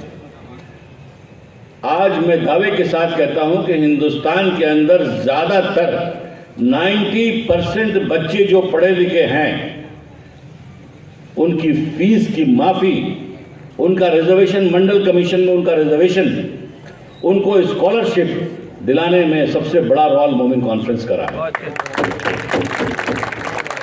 हमने सामूहिक तौर पर लड़ाई लड़ी। आप लोगों को ये फैसिलिटीज़ मोमिन कॉन्फ्रेंस की वजह से है और ज़्यादातर हमारे बच्चे पढ़े और आगे बढ़े।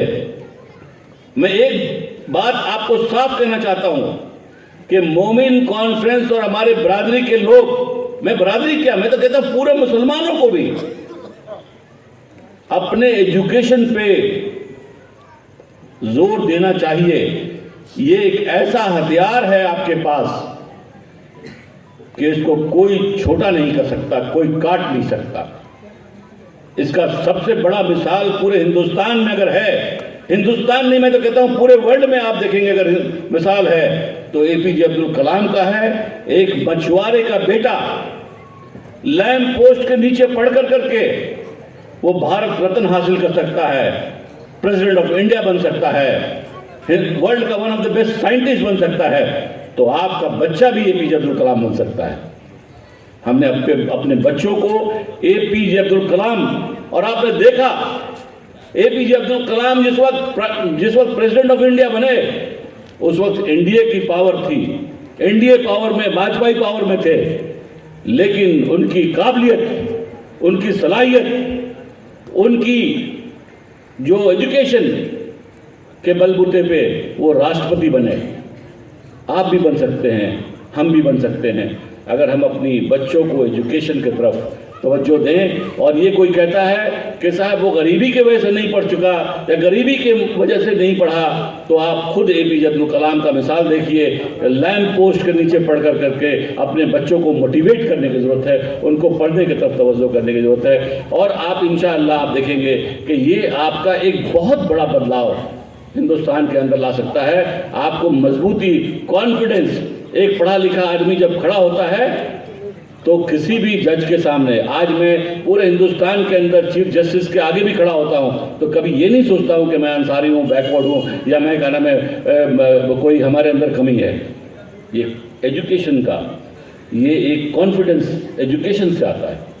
इसलिए एजुकेशन के प्रति हमें बरादरी को चाहिए कि उसको तवज्जो दें। दूसरी चीज़ मैं जाकर कहता हूँ, एजुकेशन के साथ साथ आप ऑफ कोर्स बिजनेस की तरफ आपका ध्यान है, आप बिजनेस में अच्छा करें, लेकिन साथ साथ एजुकेशन के साथ साथ आप पॉलिटिकल बेदारी लाना बहुत ज़रूरी है। अगर आप पॉलिटिकल बेदारी की तरफ ध्यान नहीं देंगे, अगर अपने लोगों को पार्षद, एमएलए, एमपी नहीं बनाएंगे, जहाँ पे पॉलिसी बनती है और पॉलिसी ख़त्म की जाती है, तो आपके खिलाफ पॉलिसी बनेगी, आपका नुमाइंदा नहीं होगा, कोई बोलने वाला नहीं होगा, तो आपको हासिल करना बहुत मुश्किल होगा। हमेशा मैंने कहा है कि जो बुलेट का पावर है, उस बुलेट से भी ज़्यादा पावर जो होता है आज की डेमोक्रेसी में, वो बैलेट का पावर होता है। उस बैलेट के पावर को पहचानिए और उस बैलेट के पावर को आप सही तौर से इस्तेमाल कीजिए, बहकावे में मत आइए। ये कोई कहता है, गुमराह करता है, उसके गुमराह उससे मत होइए। आप देखिए कि देश हित में क्या है, मुसलमानों के हित में क्या है, बरादरी के हित में क्या है, आप उस नज़रिए से उस चीज़ को देखिए। बहुत से लोग मुसलमानों के नाम पे, बहुत से नेता, बहुत से लीडर्स गुमराह कर रहे हैं। एक दो सीट ले भी लिया है, ले भी लेते हैं, लेकिन पूरे हिंदुस्तान का माहौल खराब करके रख दिया है। अपने हैदराबाद में 14-15 सीट से ज़्यादा असेंबली लड़ नहीं सकते, लेकिन पूरे जगह माहौल ख़राब करके रख दिया है और पूरे जगह जो है लोगों को, मुसलमानों का वोट को बांट कर करके और दूसरे पार्टी को मदद करने की कोशिश करते हैं। आपको समझना होगा इन सब चीज़ों को। हमने लड़ाई सेकुलरिज्म के लिए लड़ी है। आज़ादी के वक्त में हमने टू नेशन थ्योरी का विरोध किया है, हम बीजेपी का भी विरोध करते हैं, हम ओवैसी का भी विरोध करते हैं। आपको सोचना पड़ेगा, अगर आप ओवैसी का साथ देते हैं तो हिंदू आरएसएस का साथ देता है तो क्या गुनाह करता है? जो बात वो कहते हैं वही बात वो कहता है। आपको सेकुलरिज्म की तरफ ध्यान देना है, एकजुट होकर के काम करना है। अभी हमारे दोस्त लर्नेड आरजू साहब ने फरमाया कि प्राइम मिनिस्टर की बड़ी दिलचस्पी पासमानदा मुसलमानों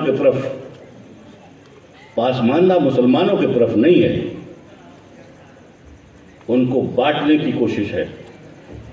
ये पासमानदा जो है, आपने आरएसएस का एक मुस्लिम मोर्चा सुना है, एक उनका विंग है मुस्लिम मोर्चा। ये पासमानदा भी मुस्लिम मोर्चा का एक विंग है, आरएसएस का एक विंग है जो खड़ा किया जा रहा है, और आपको इससे बचना है। मैं कहता हूं कि अगर प्राइम मिनिस्टर साहब को अगर पासमानदा से लगाव है तो केवल मैं कहता हूं कि ये जो लिंचिंग हो रहा है, ये जो आप कह रहे हैं कि साहब वो कंडेम करना तो दूर रहा, अगर कोर्ट कन्विक्शन करती है, कोर्ट सजा देती है हक के बिना पे, सबूत के बिना पे, आप उसको भी छोड़ देते हैं। आपने देखा गुजरात के अंदर 40-14 लोगों को जिसको कोर्ट ने सजा दिया उसको आपने छोड़ दिया। आप पासमानदा मुसलमानों की बात करते हैं, आप मुसलमानों की बात करते हैं। अगर पासमानदा मुसलमानों से आपकी दिलचस्पी है, सही मानों में सहानुभूति है, तो मैं प्राइम मिनिस्टर को से अनुरोध करता हूं और मैं कहता हूं कि आप कुछ न दें, आप केवल रंगनाथ मिश्रा कमीशन को लागू कर दें, सारे मुसलमान पासमानदा आपको वोट देंगे। लेकिन ऐसी गुमराह करने वाली बातों से आप बचें। ये देने की बात नहीं है, ये आपको बांट करके और आपसे जो मिला हुआ उसको छीनने की बात है।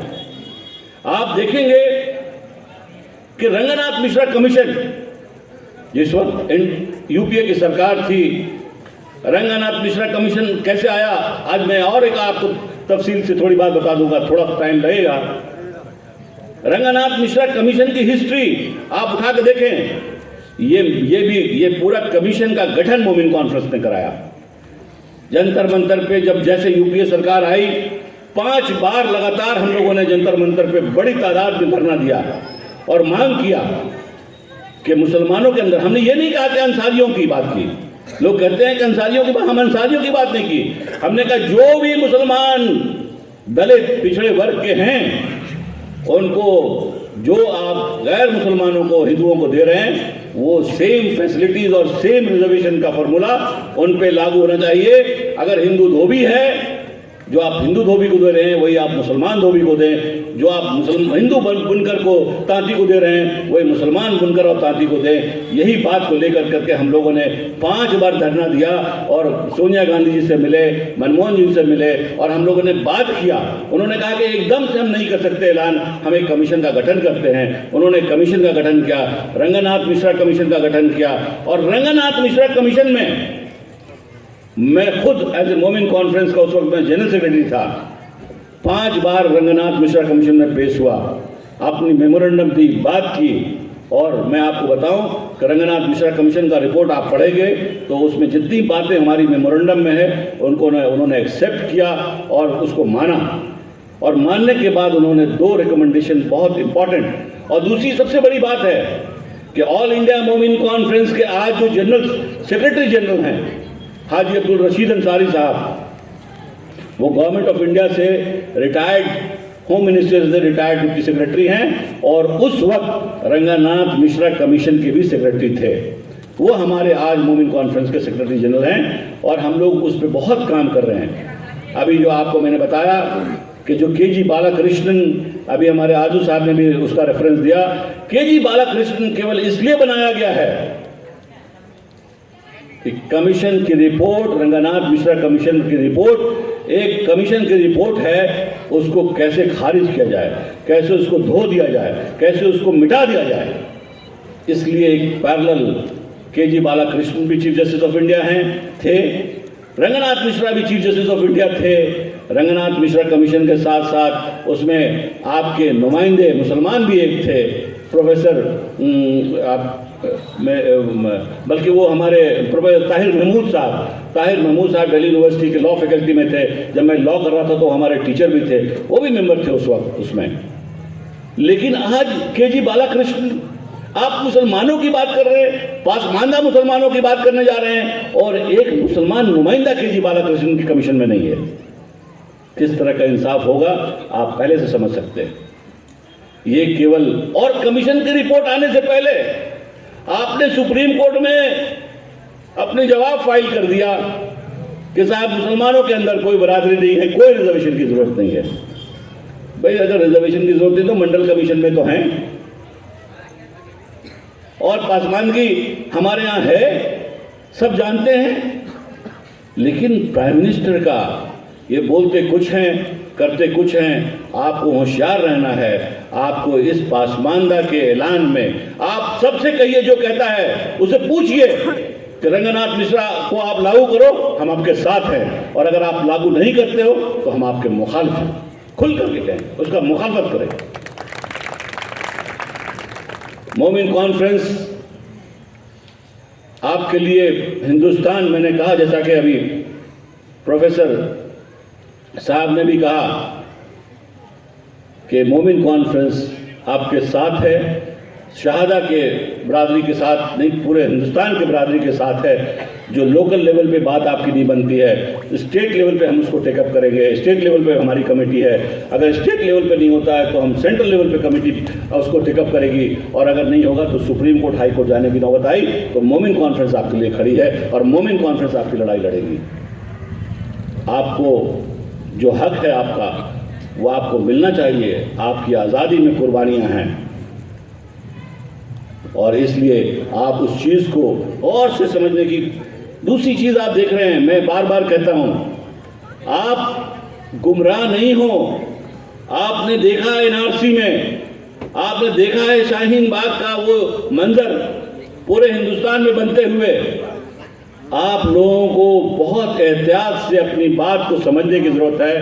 आप अभी से हर जो 18 साल का बच्चा होता है, फौरन उसको अपनी वोटिंग राइट के लिए उसका वोटर लिस्ट में नाम ऐड कराइए, आधार कार्ड बनाइए, वो पासपोर्ट बनाइए, उसकी पूरी पहचान उसकी जो है ना वो ठीक से दुरुस्त कीजिए। ये कब आपके साथ धोखा करेंगे एनआरसी फिर से लागू करने का, इसकी कोई गारंटी नहीं है। ये इलेक्शन जीतने के लिए किसी हद तक जा सकते हैं, चाहे पूरे हिंदुस्तान डूब जाए, चाहे हिंदुस्तान का पूरा जो पब्लिक अंडरटेकिंग है वो बिक जाए, लेकिन वो किसी हद तक जा सकते हैं आपको नीचे करने के लिए।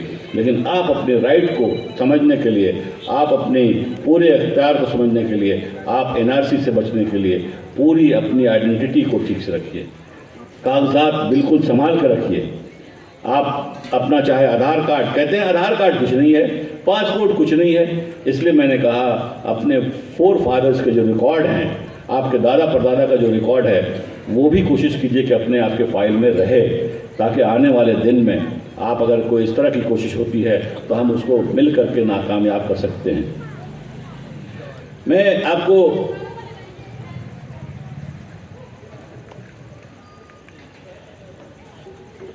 इस तरह आप देख रहे हैं कि मोमिन कॉन्फ्रेंस ने ख़ास तौर से पूरे हिंदुस्तान और ज़िया रहमान साहब के बाद, नुमानी साहब के बाद, जहाँ जहाँ हमारे बरादरी के लोगों ने खड़ा होकर करके अपनी कोशिश से ऑर्गेनाइज करने की कोशिश की, मैं आपको वादा करता हूँ कि अगर एक बार नहीं 100 बार भी अगर शहादा आने की ज़रूरत पड़ी हमारे बरादरी को, तो हम लोग आने के लिए तैयार हैं और इंशाल्लाह आपके साथ खड़े हैं।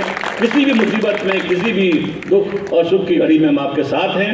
मोमिन कॉन्फ्रेंस आपके साथ है, लेकिन आप ये झांसे में नहीं आए। ये बात तो समझिए, आज़ादी के वक्त भी हमने 2 नेशन थ्योरी, पाकिस्तान, जिन्ना का विरोध किया। आज भी आपको मोमिन कॉन्फ्रेंस को इस बात को मिसाल देना है कि हम सेकुलरिज्म के साथ हैं, हम अपने कॉन्स्टिट्यूशन के साथ हैं और जो इसका विरोध करेगा हम उसके खिलाफ हैं। धर्म की राजनीति को हम नकारते हैं और धर्म के आधार पर हम वोट कभी नहीं करेंगे। आप इस बात को रखिए। आपका एक पूरे हिस्ट्री में आपका रेफरेंस है, मोमिनों का रेफरेंस है, अंसारियों का रेफरेंस है। हमारी आज़ादी में इस चीज़ को बरकरार रखना है। हमें सेकुलर होकर के इस कंट्री के अंदर, ये हमारा कंट्री सेकुलर है, हमारी संविधान सेकुलर है। कुछ लोग बहक गए हैं, ये भी ठीक हो जाएंगे, लेकिन हमें अपनी चीज़ को, रूट को पकड़ कर रखना है। और इसलिए कभी भी हिम्मत हारने की ज़रूरत नहीं है, कभी भी कमतरी में जीने की ज़रूरत नहीं है। आप बेशक अपनी लड़ाई, अपनी बात को कहिए कि साहब हमारी आज़ादी देखिए, हमारी योगदान देखिए, हमारा ये, हमको लोग कहते हैं साहब कहाँ से आ गए। अरे भाई आए कहाँ से? ये सारे आज हिंदुस्तान के अंदर जितने भी मुसलमान हैं, 99% मुसलमान जो हैं सब यही के हैं। इस तरह की बातें जो गुमराह करने वाली बात होती है, उससे बचिए। ये पासमानदा का मुहिम से बचिए। ये पासमानदा नहीं, ये आरएसएस का एक स्लोगन है। आप इस चीज़ को बचिए और कोशिश कीजिए कि हम लोग मोमिन कॉन्फ्रेंस को मजबूत करें। जो आप लोगों के बीच आएँ, इसको आपको जागृत करें और आपको सोचने की। और मैंने कहा कि बैलेट का इम्पोर्टेंस समझिए, बैलेट के इम्पोर्टेंस से आप चलिए। मैं आप लोगों का बहुत बहुत शुक्रगुजार हूँ, अपने साथियों का भी शुक्रगुजार हूँ, आरजू साहब का भी शुक्रगुजार हूँ। चूँकि आरजू साहब एक बहुत अच्छे नामी जर्नलिस्ट हैं, मैं कहूँगा कि हमारी रिपोर्ट भी आप अपने पेपर में शाये करें और हमारी बात। और दूसरी चीज़ आरजू साहब भी जानते हैं कि मोमिन कॉन्फ्रेंस के अलावा हिंदुस्तान का एक बहुत बड़ा ऑर्गेनाइजेशन ऑल इंडिया मुस्लिम मजलिस मुशावरत, जो पूरे मुसलमान की बात करती है, आज जनवरी से मैं उसका मुशावरत का भी सदर हूँ। तो हम कभी अपने लोगों को कमज़ोर होते हुए देख नहीं सकते। हम चाहते हैं कि हम सब मिल करके, हाँ, हमारी जो हुकूक हैं हमें मिलने चाहिए, हमारी नुमाइंदगी पॉलिटिक्स में मैंने कहा मिलनी चाहिए। क्या वजह है? आबादी हमारी 60%, एक एमपी नहीं, एक एमएलए नहीं यहाँ पे। इसका हमें अफसोस है और हम लोगों को एकजुट होकर करके अपनी आवाज़ को बुलंद करना है, अपनी पहचान को बताना है और हमें अपने हक को लेने की पूरी कोशिश करना है। हम अपनी नुमाइंदगी को जाते हुए नहीं देख सकते, उसके लिए हम कोशिश करेंगे। महाराष्ट्र के अंदर भी, पूरे हिंदुस्तान के अंदर भी आने वाले इंतखाब में हम सब लोग होशियारी के साथ काम करेंगे और इंशाल्लाह कामयाब होंगे। आप लोगों का बहुत बहुत शुक्रिया। जय हिंद।